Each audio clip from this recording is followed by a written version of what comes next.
ভাই আপনারা বলেন বাংলাদেশের মধ্যে 38 ডিগ্রি 40 ডিগ্রি তাপমাত্রা ডিম বাজ্যা খান রাস্তার মধ্যে, যদি 38-40 ডিগ্রি তাপমাত্রার মধ্যে রাস্তার মধ্যে ডিম বাজ্যা খান, আর আমরা এই যে দেখেন 48-50 ডিগ্রি তাপমাত্রার মধ্যে প্রবাসী কাজ করে, তাদের তো মাংস বেড়া বুনা করে খাওয়া যাইব।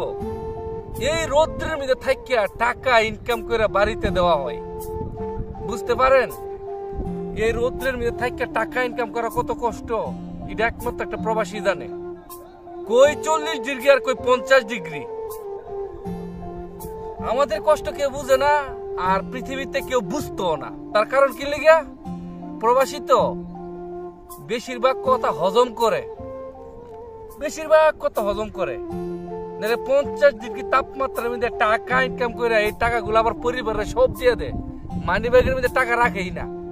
যদিও রাখে 40-50 হাজার টাকা বেতন পেলে 5 হাজার টাকা রাখে না, আরো রেইন করে এটার মধ্যে টাকা যুক্ত করে পরে বাড়িতে পাঠা।